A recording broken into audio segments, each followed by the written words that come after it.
တမန်တော်မြတ်ဆလလာဟ်အလัยဟိဝါစလမ်နဲ့ပတ်သက်ပြီးတော့တမန်တော်ဇဘေးမဖြူခဲ့ဘူးမုတ်စိတ်မဖြူခဲ့ဘူးဟာဇတ်အနက်စ်ပြောတယ်16မြင်ထက်မပိုဘူးအဲ့လောက်ကိုတိတိကျကျပြောတယ်16မြင်ထက်မပို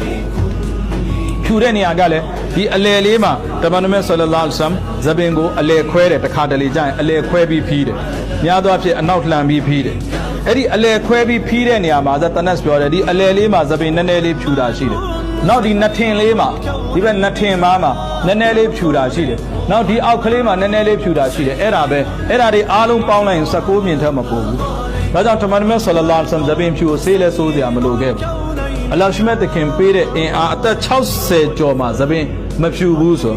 တော့တမန်တော်မြတ်ဆလလာလဟ်အလိုင်းဝါဆလမ်ဇဘင်နဲ့ပတ်သက်ပြီးတော့မှဟာဒီစ်မှာတမန်တော်မြတ်ဆလလာလဟ်အလိုင်းဝါဆလမ်ကဇဘင်ကိုစီလိမ့်တယ်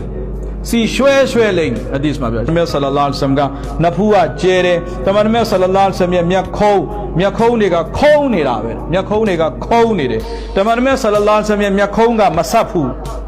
မျက်ခုံးမဆက်ဘူးအလဲမှာကျွန်တော်တို့တချို့လူတွေမျက်ခုံးဆက်တယ်တမန်တော်မြတ်ဆလလာလဟ်အလိုင်းဝါဆလမ်တတိတခြားစီမျက်ခုံးမဆက်ဘူးမျက်ခုံးကခုံးနေတယ်